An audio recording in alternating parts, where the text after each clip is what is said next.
హే friends, భయంకరమైనటువంటి అప్డేట్తో మీ ముందుకైతే వచ్చేసా. ఆ అప్డేట్ ఏంటి అనేటటువంటిది వీడియో మధ్యలో చివరిలో తెలుస్తుంది అనమాట. ఆల్రెడీ తమ్మైలు చూసి మీకు అర్థమైపోయినా ఆ పూర్తి అప్డేట్ ఏంటి అనేటటువంటిది, మరి అది నిజమా అబద్ధమా అనేటటువంటిది క్లారిటీగా క్లుప్తంగా మాట్లాడుకునేటటువంటి ప్రయత్నం చేద్దాం. ఆల్రెడీ సోషల్ మీడియాలో ఇదే బాగా ట్రెండ్ అవుతుంది. లైక్ ఎన్టీఆర్ నీల్ గారికి సంబంధించినటువంటి షూటింగ్ ఏదైతే ఉందో మ్యాక్సిమం ఒక 2 షెడ్యూల్స్ అయితే కంప్లీట్ చేసుకుందంట. రామోజీ ఫిల్మ్ సిటీలో ఒక షెడ్యూల్ ఉందంట, మన కర్ణాటకలో చూసుకున్నట్లయితే ఇంకో షెడ్యూల్ ఉందంట. ఈ 2 షెడ్యూల్ను కూడా శరవేగంగా కంప్లీట్ చేసేసుకుంది నీల్ మరియు ఎన్టీఆర్ మూవీ. సో ఈ వినాయక చతుర్వేద్ అంటే మన వినాయక చవితి రోజు ఖచ్చితంగా ఆ యొక్క టైటిల్ ఏంటి అనేటటువంటిది. ఆల్రెడీ ఈ సినిమా ఎప్పుడో రిలీజ్ లేదు అనుకోమాకండి మీరు, మన 2026 సమ్మర్లోనే రిలీజ్ చేసేటటువంటి ప్రయత్నం ప్రశాంత్ నీల్ గారు చేస్తున్నారు. సో ఆ యొక్క అది మైండ్లో ఉంచుకొని ఖచ్చితంగా ఈ వినాయక చవితి రోజు మన యొక్క సినిమాకు సంబంధించినటువంటి టైటిల్ని రిలీజ్ చేస్తారు అనేటటువంటి న్యూస్ అయితే బయట బాగా చక్కర్లు కొడుతుంది అనమాట. అది నిజమా అబద్ధమా అని చెప్పి మాట్లాడుకునే ముందు, నిజంగా ఎన్టీఆర్ అన్న మీద ఉన్నటువంటి హేటు ఎన్ని వీడియోలు చేసినా కానీ ఇంకా చేయడానికి వస్తూనే ఉన్నాయి అనమాట. అంత భయంకరమైనటువంటి హేటు ఎన్టీఆర్ మీద చూపిస్తూనే ఉన్నారు. ఎక్కడో బయట ఇండస్ట్రీని వచ్చినటువంటి హృతిక్ రోషన్, ఎక్కడో బయట వాళ్ళు బాలీవుడ్ వాళ్ళు కూడా ఎన్టీఆర్ అన్నని ప్రేమిస్తున్నారు, ఎన్టీఆర్ అన్నని ఆదరిస్తున్నారు. కానీ మన ఇండస్ట్రీలో ఉండి కూడా కావాలని చెప్పి ఎన్టీఆర్ అన్నని బూతులు తిట్టడం, ఎన్టీఆర్ అన్నని తుక్కేయాలని చూడటం చేసేవాళ్ళు చాలామంది ఉన్నారనమాట. అలాంటి వాళ్ళు కొల్లలుగా చెప్పుకోవచ్చు. మరి ఎందుకు ఇది జరుగుతుంది? ఓన్లీ ఎన్టీఆర్ అన్నకే ఎందుకు ఎదురు దెబ్బలు అనేటటువంటిది నాకు ఎంత ఎతికినా కానీ ఆన్సర్ దొరకట్లా. మీకు దొరికితే డెఫినెట్గా కింద కామెంట్ చేసిన మరి దానికి గల కారణం ఏంటి? ఎన్టీఆర్ అన్న బిహేవియర్ ఏం బాగోదు అని చెప్పి లేదే, ఎక్కడికి వెళ్ళినా కానీ కలుపుకోవాలని చూస్తాడు.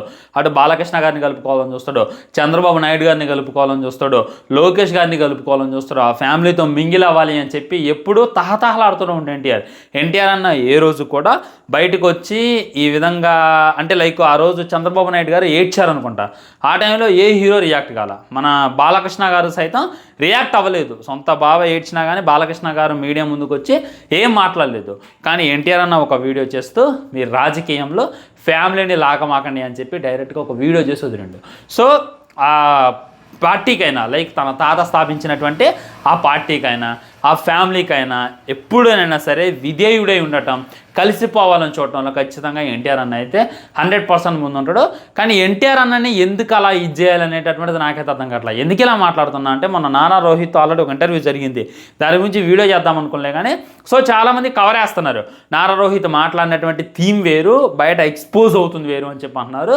ఏంటంటే అక్కడ ఇంటర్వ్యూ ఏమని అడిగిందంటే, మీరు వార్ 2 చూసారా, కూలీ చూసారా, ఏం చూసారంటే నేను వార్ 2 చూడలేదు, కూలీకి వెళ్ళిన అట్టుకి వెళ్ళలేదండి. ఐ వాజ్ లైక్ ఆ రోజు అందరు ఫ్రెండ్స్ అందరూ కూలీ. నాకు వార్ 2 ట్రైలర్ నచ్చలేదు, డైరెక్ట్గా చెప్పాను. నాకు వార్ 2 ట్రైలర్ నచ్చలేదు, కూలీ ట్రైలర్ నచ్చింది. కూలీ సినిమాకి వెళ్తే పాటలుగా నచ్చింది. నా ఫ్రెండ్స్ కూడా వార్ 2 కన్నా కూలీ బెటర్ అని చెప్పి సజెస్ట్ చేశారు, అందుకే వెళ్ళినా అని చెప్పి అన్న అయితే చెప్పిండు అనమాట నారా రోహిత్. సో ఒక హీరో స్థానంలో ఉండి ఆల్రెడీ తన సినిమా భైరవ రిలీజ్ అయింది, అట్టర్ ఫ్లాప్ అయింది, అది వేరే విషయం. కానీ ఒక హీరో స్థానంలో ఉండి ఒక ఫ్యామిలీ అయ్యి ఉండి ఈ విధంగా ఇప్పుడు నేనే చెప్తాను ఫ్రెండ్స్, ఎగ్జాంపుల్కి మాట్లాడుతున్నా. ఇప్పుడు మన పవన్ కళ్యాణ్ గారి సినిమా ఒకటి రిలీజ్ అయింది, పోనీ రామ్ చరణ్ గారి సినిమా ఒకటి రిలీజ్ అయింది అనుకున్నాం. ఆ టైంలో వరుణ్ ఉన్నాడు, మన సాయి తరం తేజ ఉన్నాడు. సో మరి మీరు పెద్ది సినిమాకి వెళ్ళారా, ప్యారడైజ్ సినిమాకి వెళ్ళారా అంటే లేదు, నేను పెద్దికి వెళ్ళలేదు, పెద్ది బాగలేదని చెప్పి నా ఫ్రెండ్ చెప్పిండు, ప్యారడైజ్ బాగుంది అని చెప్పి ఎవడో సలహా ఇచ్చిండు, అందుకే వెళ్ళినా అంటే ఎలా జరుగుతాను మీరు అంటే అంతేగా రిలేషను. ఇప్పుడు ఎన్టీఆర్కి ఈ నారా రోహిత్కి ఏ విధమైనటువంటి రిలేషన్ ఉందో సో ఇక్కడ సాయి తరం తేజ్కైనా వరుణ్ తేజ్కైనా కొద్దిగా దూరమైనా కానీ రామ్ చరణ్ కానీ అదేనటువంటి రిలేషన్ కదా. ఎలా తీసుకుంటారు మీరు? జస్ట్ నాకు ఎగ్జాంపుల్ చెప్పండి. ఈ విధంగా రామ్ చరణ్ సినిమా ఒకటి రిలీజ్ అయితే ఎవడో హీరో మెగా ఫ్యామిలీ నుండి నమ్ముకొని వచ్చినాడో, మెగా ఫ్యామిలీ ఉన్నటువంటి ఒక హీరో ఈ విధంగా రామ్ చరణ్ సినిమా నాకు నచ్చలేదు ఎలా ఉంటుంది మీరు ఇమాజిన్ చేసుకోండి. నేను నారా రోహిత్ గారిని ఒకటే అడుగుతున్నా, ఇప్పుడు మన సీనియర్ ఎన్టీఆర్ గారి పేరు నిలబెట్టినటువంటి వన్ అండ్ ఓన్లీ యాక్టర్ ఖచ్చితంగా మన జూనియర్ ఎన్టీఆర్ గారు.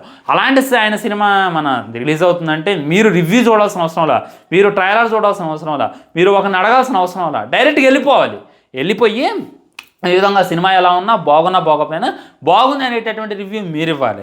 ఎందుకంటే మీరేం క్రిటిక్ కాదు కదా. ఇప్పుడు మీ సినిమా ఉంది, దరిద్రంగా ఉంటాయి, బయటకు వచ్చి ఏ రోజన్నా ఎన్టీఆర్ అన్న ఈ భైరవ సినిమా దరిద్రంగా ఉంది, ప్రతినిధి సినిమా దరిద్రంగా ఉంది, నేను ప్రతినిధి సినిమా చూడలేదు, వేరే సినిమా చూసినా అని చెప్పి ఎన్టీఆర్ అని మాట్లాడాలి కదా. ఎన్టీఆర్ అన్న ఏ రోజు మీ గురించి డైరెక్ట్ స్టేట్మెంట్ ఇవ్వలేదు, కళ్యాణ్ రామన్న కూడా మీ గురించి ఏ రోజు ఈ విధంగా వంకరగా మాట్లాడలేదు. మరి మీరు ఈ విధంగా ఎందుకు మాట్లాడుతున్నారు అనేటటువంటిది నాకైతే అర్థం కావట్లా. సో మేధావుల దగ్గర చాలా సమాధానాలు ఉండుండొచ్చు, కానీ నాకున్నటువంటి క్వశ్చన్ అయితే వేరు అనేటటువంటిది గుర్తుపెట్టుకోండి. నాకైతే దీనికి సమాధానం రాలా.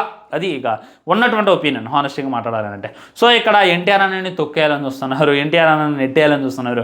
ఎన్టీఆర్ అన్న క్రేజ్ అని తగ్గట్లా, ఎన్టీఆర్గా ఉన్నటువంటి ఆపర్చునిటీస్ అని తగ్గట్లా.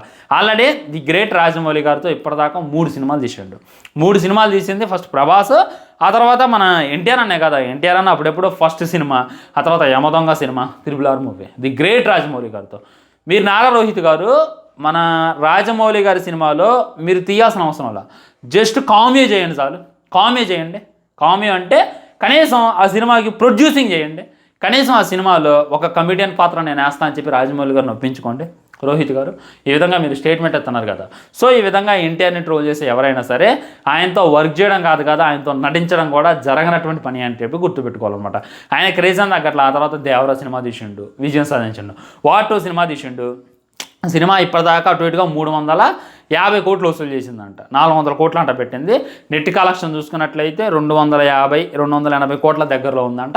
అది కూడా ఆల్మోస్ట్ బ్రేక్ ఈవెన్ కొద్దిగా దగ్గరగా ఉంది. ఇంకా టైం ఉంది కాబట్టి ఈజీగా సినిమా అయితే ఇంకా వసూలు సాధించవచ్చు అని చెప్పి ట్రేడ్ వర్గాలు అయితే తెలియజేస్తున్నాయి. బాలీవుడ్ నుండి కూడా మంచి కలెక్షన్స్ వస్తున్నాయి. చూసుకున్నట్లయితే RRR సినిమాతో 1200 కోట్లు కొట్టిండు.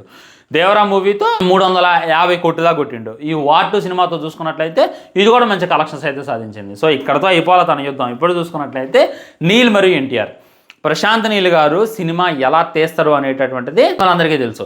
ఆయన టేకింగ్ ఆయన ఎలివేషన్లు అయినా ఖచ్చితంగా మా హీరోతో ఆయనకి ఒక సినిమా పడాలరా అని చెప్పి ప్రతి అభిమానులు కూడా కళ్ళల్లో ఒత్తులేసుకొని చూస్తున్నారు. అలాంటి ఆఫర్ ఎవరికి రాదు, మన జూనియర్ ఎన్టీఆర్కి అయితే దక్కింది. ప్రశాంత్ నీల్ గారే కోరుకొని జూనియర్ ఎన్టీఆర్ గారితో సినిమా తీస్తున్నారు అనేటటువంటి క్లారిటీగా అర్థమవుతుంది.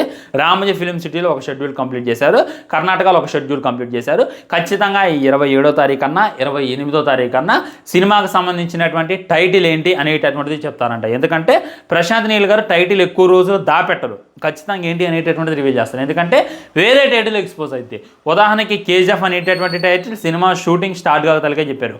సలార్ అనేటటువంటి టైటిల్ సేమ్ షూటింగ్ స్టార్ట్ కావతలకే చెప్పారు. అదేవిధంగా ఈ సినిమా టైటిల్ కూడా డ్రాగనా మరి ఏంది అనేటటువంటిది కూడా ముందుగానే చెప్పేస్తారనేటటువంటిది క్లారిటీగా అర్థమవుతుంది. సో ఈ సినిమా స్టోరీ లైన్ ఖచ్చితంగా బ్రూస్లీని ఇన్స్పైర్గా తీసుకున్నటువంటి ఒక యువకుడి కథ యొక్క ఇన్స్పిరేషన్తో సినిమాను మన ముందు పెట్టేటటువంటి ప్రయత్నం మన నీల్ గారు అయితే చేస్తున్నారంట. ఎందుకంటే నీల్ గారి సినిమాలో ఖచ్చితంగా ఫైట్స్ అనేటటువంటివి హైలైట్ ఉంటాయి. సో ఈ సినిమా కోసం ఎన్టీఆర్ అన్నని కొద్దిగా మార్షల్ ఆర్ట్స్ మీద గ్రిప్ తెచ్చుకో తారక్ అని చెప్పారంట. అండ్ తను కొద్దిగా బక్కగా అవ్వాలి అనేటటువంటిది కూడా సూచించిందంట. సో వీటన్నిటిని బట్టి ఖచ్చితంగా ఈ సినిమా బ్రూస్లీ అనేటటువంటిది మనకి ఎంత పెద్ద, ఆల్రెడీ బ్రూస్లీ అనేటటువంటి సినిమా రామ్ చరణ్ గారు తీసేశారు, అది వేరే విషయం. అలా కాకుండా ఈసారి బ్రూస్లీని ఇన్స్పైర్గా తీసుకున్నటువంటి ఒక యువకుడు.